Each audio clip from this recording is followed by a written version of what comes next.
Welcome to another episode of Where Are They Now? Today we're diving into the ultra-cool, industry-changing indie film, Pulp Fiction. A movie that reignited several careers and truly showcased the genius of Quentin Tarantino to the world. Number 8, Tim Roth, Pumpkin, Ringo. I love you, Pumpkin. I love you, honey bunny. Everybody be cool, this is a robbery! Tim Roth played Pumpkin, also known as Ringo, one half of the couple that attempts to rob a diner in Pulp Fiction.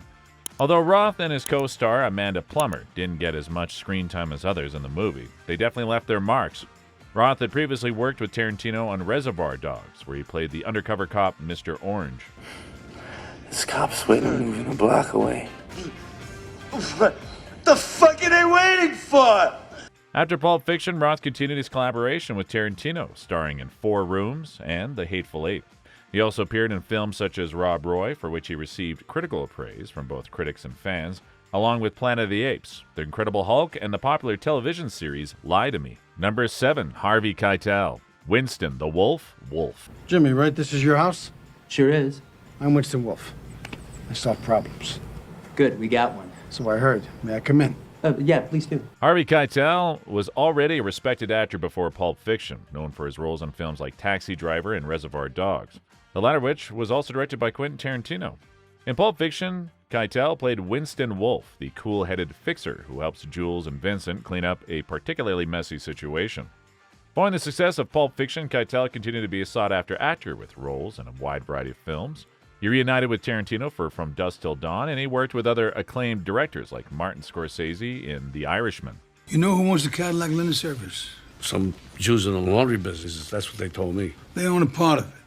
Somebody else got an interest in that. You know who? No. I do. Keitel also took on roles in films such as The Piano, Smoke, and Red Dragon. He remained a versatile actor, able to play both tough characters and more nuanced, introspective roles. In addition to his film work, Keitel appeared in television series, including Life on Mars and Youth. Number 6, Ving Rhames, Marcellus Wallace. I'm on the motherfucker. Go back in there and chill them niggas out, and wait for the wolf who should be coming directly. Ving Rhames played Marcellus Wallace, the powerful gangster whose presence looms over much of the film's narrative. Rhames was relatively unknown before Pulp Fiction, but his portrayal of Marcellus Wallace made a strong impression. Rhames' performance in Pulp Fiction opened a door to a series of roles in both film and television. He became a familiar face in Hollywood, appearing in films such as Mission Impossible as Luther Stickle, a role he's reprised in several sequels. They were happy for a while, but every time something bad happened in the world, Ethan would think, I should have been there. And she would wonder who's watching the world while Ethan is watching me. Rhames has had a diverse career, with roles in films ranging from the horror comedy Dawn of the Dead to the drama Baby Boy. He also starred in the remake of Kojak, playing the iconic detective originally portrayed by Telly Savalas. Rhames continues to work steadily in both film and television. Number 5, Bruce Willis, Butch Coolidge. You want that gun, don't you, Zed? Go ahead and pick it up. Bruce Willis was already one of the biggest stars in the world before Pulp Fiction, thanks to his roles in the Die Hard series and other action films. In Pulp Fiction, Willis played Butch Coolidge, a quiet but fierce boxer. It was a change of pace for Willis when compared to his other work, and his work was welcomed by his loyal fan base and critics alike. Following Pulp Fiction, Willis continued to be a major action star, reprising his role as John McClane in Die Hard with a Vengeance, and starring in other hits like 12 Monkeys, The Fifth Element, and Armageddon. Willis also showed his range by taking on more dramatic roles, such as in The Sixth Sense. I'm so sorry, Anna. I just can't seem to keep track of time. And I didn't have a very good session today. Which earned him critical acclaim and was one of the biggest hits of his long career. The 2000s and 2010s saw Willis continue to be a leading man in action films with roles in Sin City, Red, and Looper. In 2022, it was announced that he was retiring from acting due to being diagnosed with aphasia, a language disorder that affects his ability to communicate. Although he won't appear in films any longer, his work in both action films and dramas will stand the test of time, and he will remain a Hollywood household name forever.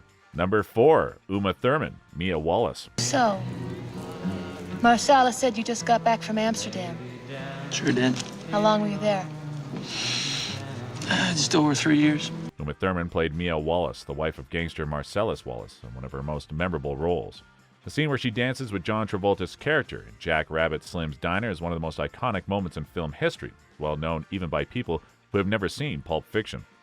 Thurman's performance was a pop culture phenomenon, earned her Academy Award nomination for Best Supporting Actress. Almost overnight, she became a major star thanks to Pulp Fiction. She went on to star in a variety of films, but her next major collaboration with Tarantino came with Kill Bill Volume 1 and Kill Bill Volume 2, where she played the bride, a role that required intense physical training and showcased her as a powerful action star. You are the best.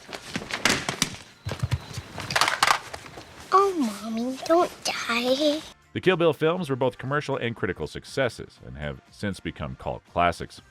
In addition to her work with Tarantino, Thurman has appeared in films such as Gattaca, the movie adaptation of the hit British show The Avengers, and Les Mis. She also took on more diverse roles in the 2000s, including comedies like The Producers and Prime. Thurman continued to work steadily in film and television, appearing in projects like the series The Slap and the Netflix series Chambers. Thurman's collaboration with Tarantino, particularly in Pulp Fiction and the Kill Bill films, remains a significant part of her legacy in Hollywood. She may not appear in movies as much as she used to, but her work is still highly regarded and celebrated. Number 3, Samuel L. Jackson, Jules Winfield. Oh, I'm sorry. Did I break your concentration? I didn't mean to do that. Please, continue. Samuel L. Jackson's role as Jules Winfield, the Bible-quoting hitman, was a career-defining moment and is truly considered one of the most iconic performances of the 90s. Although he had appeared in numerous films before Pulp Fiction, including Jurassic Park and Goodfellas, it was his work in Pulp Fiction that made him a superstar. Since then, he's remained just as popular, and few Hollywood stars are as well-known and beloved as Jackson. He received an Academy Award nomination for Best Supporting Actor for his role in Pulp Fiction. His career took off in a big way. He became one of the most prolific actors in Hollywood, known for his work in blockbusters, action films, and critically acclaimed dramas. Some of his notable films included Die Hard with a Vengeance, A Time to Kill, and Jackie Brown, another Tarantino film. Jackson's collaboration with director Quentin Tarantino continued with roles in Kill Bill Volume 2, Django Unchained, and The Hateful Eight. Perhaps his most iconic role post-Pulp Fiction has been as Nick Fury in the Marvel Cinematic Universe. Jackson's portrayal of the S.H.I.E.L.D. leader has appeared in numerous MCU films, starting with Iron Man, and he's become one of the key figures in the franchise. Do you know how much this plane cost? It's got a bar. Really nice one. With over 100 films to his name, Samuel L. Jackson is one of the most bankable stars in Hollywood. It's hard to pinpoint his most memorable performance, but Pulp Fiction is probably it. Number 2, John Travolta, Vincent Vega. Marvin, what do you make of all this? Man, I don't even have an opinion. Well, you gotta have an opinion. I mean, do you think that God came down from heaven and stopped him? When Pulp Fiction came out, John Travolta was experiencing a career slump. He had been a huge star in the late 70s and early 80s with films like Saturday Night Fever and Grease, but by the early 90s his star had faded. Quentin Tarantino cast Travolta as Vincent Vega, a hitman with a penchant for dancing and philosophical musings, and it became a role that would define the next phase of Travolta's career. Travolta's performance in Pulp Fiction garnered him an Academy Award nomination for Best Actor and revitalized his career. In the years following, Travolta starred in a number of successful films, including Get Shorty, for which he won a Golden Globe, Face Off, opposite Nicolas Cage, and Primary Colors. It's more like the end of a campaign than the beginning. God damn it, Charlie, no cable! The late 90s and early 2000s were a strong period for Travolta, although he has had some notable misfires, such as Battlefield Earth, a film based on a novel by L. Ron Hubbard, which was widely panned. Travolta's career has been a mix of highs and lows since, with notable roles in Hairspray, where he played Edna Turnblad, and The People vs. O.J. Simpson, American Crime Story, which he portrayed lawyer Robert Shapiro. Despite the ups and downs, Travolta remains a respected figure in Hollywood. There's no doubt that he owes much to Tarantino and the energy that Pulp Fiction injected into his career. Number 1, Quentin Tarantino, director. What do they look like, Jimmy? Dorks.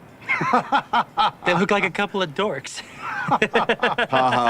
After the release of Pulp Fiction in 1994, writer-director Quentin Tarantino's career soared and became the most talked-about filmmaker in Hollywood. In 1997, Tarantino released Jackie Brown, a homage to 1970s blaxploitation films.